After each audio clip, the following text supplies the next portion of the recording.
Okay, so we're back again. This engine just keeps getting more and more interesting. So as you can see, we've got it out of the frame now. Frame's disassembled, taken apart, jobs are good, and it just means that we've got it smaller and we can access it a bit better. The shaft that came out the back was threaded. It's not a part of the shaft, so that is just a threaded stub to the shaft. And then it was like an extension, essentially. I'll show you, which I've never seen before. It's an interesting way of doing things. And the other thing, that, from what I can see, is one piece. And that is machined into, that thread's been cut into a shaft on there. Because I thought, oh, this gear will just pull off. And it may well do, but it looks like, let's see if I can focus in there. Sorry, my hands shake like buggery. It looks like there is no gap. It looks like it's all metal. So I may be wrong, but I think that does not just pull off, which is just odd to me. I'm going to clean it up and see, but if it isn't, then I suppose all we've got to do is undo this ring of bolts and see what happens then. But it is very odd. If you have any ideas, let me know in the comments. But as for this video, I think this is where we're going to be, where we stop and make this part 1. And then we'll follow up in part 2. But yeah, very interesting. Never come across an engine that has that kind of design with the shaft, which is very odd, but hey ho. Hope you enjoyed the video, and don't forget to leave a like, a comment and subscribe. Thanks for watching. Okay, so we're back again.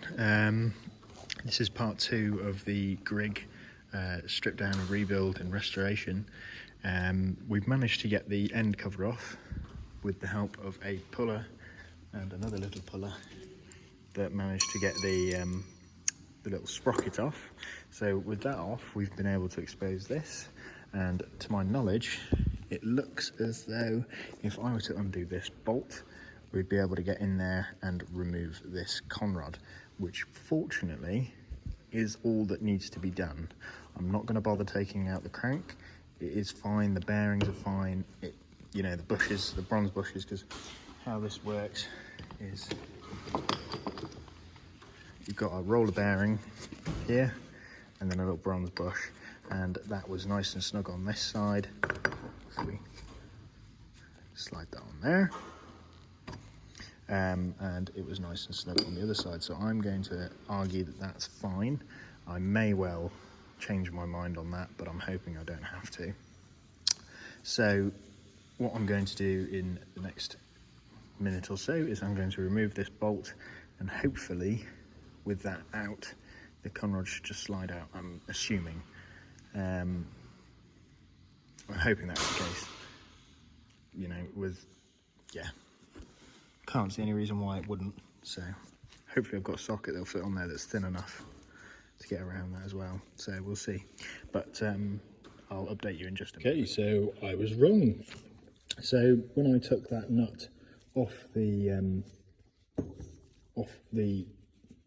big end, I suppose, of the crankshaft, it was just threaded shaft, and how it had to come out was essentially, I heated this up, it's still quite warm, and it obviously sits on there like that, but once that was heated up, I then managed to get in there with a pry bar and just gently tap from the outside, from the inside out of the crankcase, and now it is in complete bits. So we can start the cleaning process. There is a good amount of play in that big end. I was expecting a roller bearing, funnily enough, but it's a bronze or brass bush.